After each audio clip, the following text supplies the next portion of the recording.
The core teachings of Buddhism boil down to four noble truths, which are commonly translated as follows. 1. Life is suffering. 2. The cause of suffering is desire. 3. The end of suffering comes with an end of desire. And 4. The Eightfold Path can guide you away from desire and suffering. But like tax brackets, nuclear power, and that kid in high school who used to run through the halls like an anime character, these tenets are deeply misunderstood.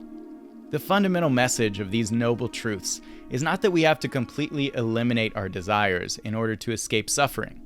It's that it's possible to develop a healthy relationship to our cravings, see through the illusion of desired outcomes, and eliminate the friction from our emotional experience. I'm going to walk you through this core message and share how to master the art of non-attachment.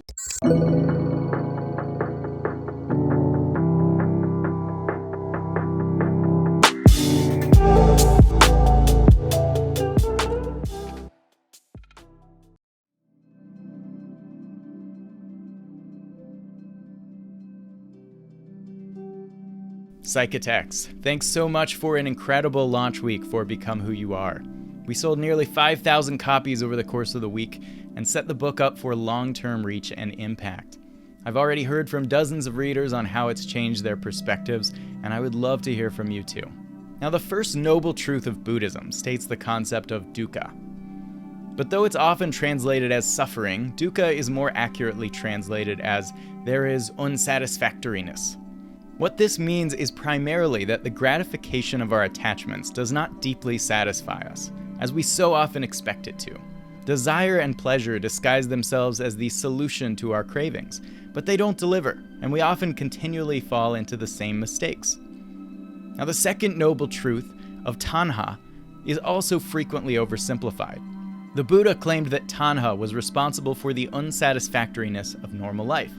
But tanha, most accurately translated as craving, thirsting, grasping, clinging, or attachment, is not generally thought to include all desire. The idea of relinquishing all of our desires understandably strikes us as extreme and unattainable. And it leads us to assume that we could never truly master the Buddha's teachings without making a full commitment to a radical lifestyle. We also might conclude that we wouldn't like the life that would result. We don't like the idea of being passionless and unmotivated. If enlightenment is contentedly sitting around on a cushion for the rest of my life, I don't want to be enlightened. But I don't think this is the case. In fact, I don't think the Buddha himself is likely to have eliminated all desire from his own mind. And I don't think he promoted this extreme goal to his followers.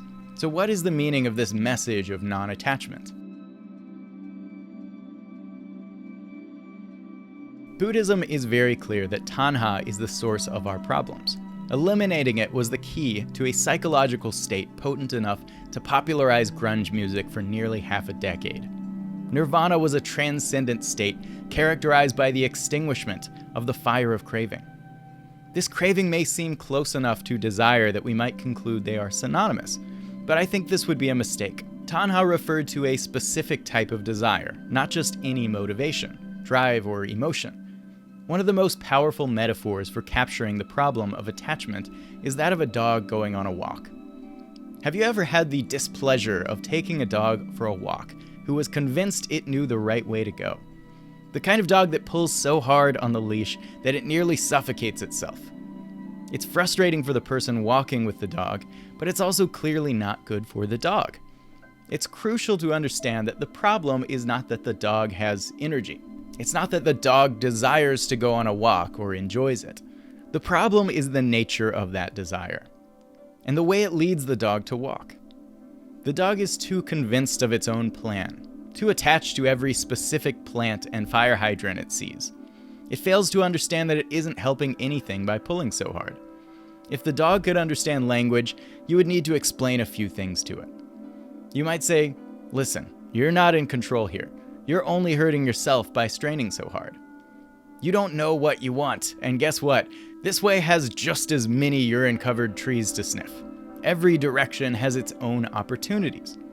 Can't you just learn to love the process itself instead of just the trees?" What we don't often realize is that we're in the same predicament as the dog. We all have desires, and this is a good thing, but there are two different ways to operate our desires. two different ways to relate to the outcomes, objects, and people in our lives. Two different ways to walk on our leash. The problematic way to handle them is to form attachments, to desire for specific goals or outcomes, and then inevitably get upset when life has other plans. To get attached to the individual trees we come across on our walk. In Awakening the Buddha Within, Lama Surya Das says, "We are possessed by our possessions. We want success so much that we give up real lives. We want beautiful things so much that we only see the imperfections in what we have. We become so attached to others that we try to control or own them. We become so attached to something or somebody that we become totally dependent and forget who we are." Buddhism is not the only tradition to recognize the flawed nature of our attachments. The Stoics were well aware of this principle as well. In fact, the Stoics used a very similar metaphor to our dog on a leash. When a dog is tied to a cart, if it wants to follow, it is pulled and follows, making its spontaneous act coincide with necessity. But if it does not want to follow, it will be compelled in any case. So it is with men too. Even if they do not want to, they will be compelled in any case to follow what is destined. Chrysippus.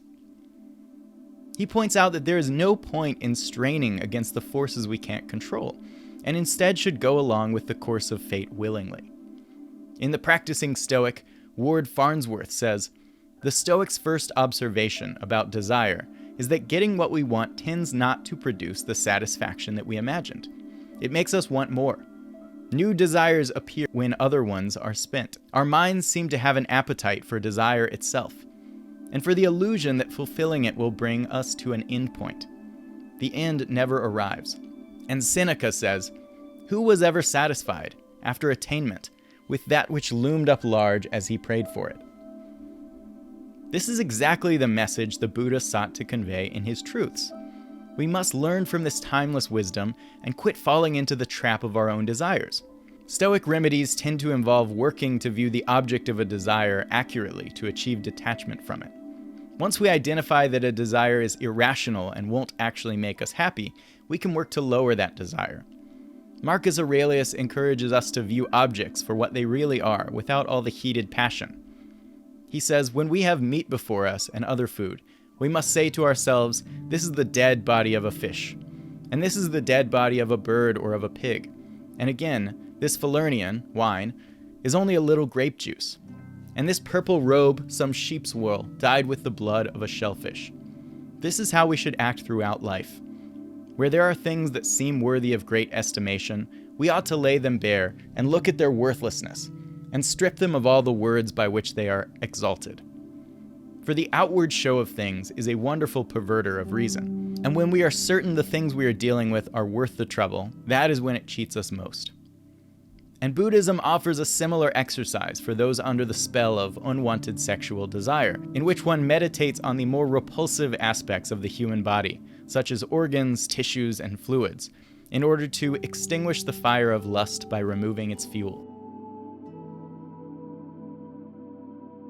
I got a question from a young reader a while back. It said, I'm sure we both agree that mitigating negative emotion is beneficial and healthy, but how about mitigating positive emotion? I'm asking this question because I've been mitigating positive feelings in hopes of retaining a level of equanimity, but also because I'm afraid that positive feelings will bring about negative ones when things don't go as planned. I find that life is easier to take on with a clear head, free from the influence of strong emotions. In this case, I've been trying not to get my hopes up or be too excited about this girl I'm talking to. In my last relationship, I found myself not being able to control my emotions and feel that it heavily affected both my relationship and my mental health. I know that you said that the happiest people are those who feel the subjective right amounts of the subjective right emotion. You would ideally feel whatever emotions your ideal self would feel in a given situation. My reply, that's a great question on mitigating positive emotions to maintain equanimity. I have grappled with this myself, and here's what I've learned. Some positive emotions have a catch, others don't. And you actually touch on the difference in your email with the intrinsic and extrinsic rewards. You're right that allowing yourself to get excited about the girl you're talking to is likely to make it hurt more if things don't work out. It also might contribute to things not working out, especially if the emotions cause you to seem too clingy or desperate. Attraction is weird. These types of positive emotions tend to center around extrinsic rewards or achievements and can be called attachments. I have learned to try to temper the positive emotions that result from attachment to particular outcomes. So I don't let myself get that excited about a person I might end up dating, a job I might get, or a number of copies my book might sell. But I try to maximize the positive emotions that result from intrinsic rewards and present moment experience. So I maximize the joy and love I experience in the moment with my partner in a way that isn't dependent on any future outcome. I maximize the flow, excitement, and purpose I get from my intrinsically rewarding work. And I maximize the pride I feel when publishing a book I worked hard on and getting closer to the person I would like to be. The healthy way to deal with our desires is not to eliminate them completely. It's to direct them toward the intrinsic and timeless. It's not the absence of desire. It's a frictionless experience with desire. Attachments cause more than the occasional frustration when we forget to add them to our emails. Attachments are the friction that cause us to get hung up and suffer over the many unintended outcomes in our lives. What Buddhism offers is not a car that doesn't move. It's a car with round wheels instead of square ones that scrape their way down a hill. It's not a light bulb that doesn't turn on. It's an LED light bulb instead of an incandescent one that wastes energy in the form of heat. It's not passionlessness. It's passion without pain, striving without strain, preference without possessiveness. Awakening the Buddha Within says, when they are visiting in this country, enlightened lamas still prefer their Tibetan noodles over pizza. But they don't get upset about not being able to attain their preferred food. They are not invested or identified with their desires. Spiritual masters are able to be in the world, but not of it. They are sometimes likened to graceful, snow-colored swans who travel the lakes of this world without making waves. But you don't have to be an enlightened lama to master this mindset. And arguably a human has a better shot at understanding it anyway. If you genuinely love someone, you accept them without attempting to control or manipulate them. You want to appreciate them as a person, not control them as a possession. Similarly, if you genuinely love life, you accept it without attempting to control or manipulate it. You want to appreciate it as an unfolding experience, not control it as a possession. Lama Surya Das says, don't get confused. When we talk about attachment as an uncontrolled poison or fire, we are not referring to genuine acceptance and love, which is unselfish and not codependent. To master Buddhist non-attachment, you don't have to stop enjoying the roller coaster ride of life. You just have to keep your arms and legs inside the vehicle. You have to stop reaching out and trying to grab onto every tree you pass, beating and bloodying your hands in the process. When there is nothing wanting, there is nothing working against anything. There is no grasping at anything. There is no grasper and nothing being grasped. There are no karmic sticks running together, igniting these fiery, conflicting passions. There is no clinging to sights or sounds or smells or tastes or touches. There is just the unimpeded, spontaneous, free experiencing of things, just as they are, moment after miraculous moment. This is the natural great perfection. Lama Surya Das, Awakening the Buddha Within. Try to start noticing and logging when you start strongly craving a particular object or situation. There is a very good chance that this longing is deceiving you, and you can get better at seeing through this illusion and shooting it down. Deep happiness doesn't tend to come from the things we gain or achieve, but from who we're able to become.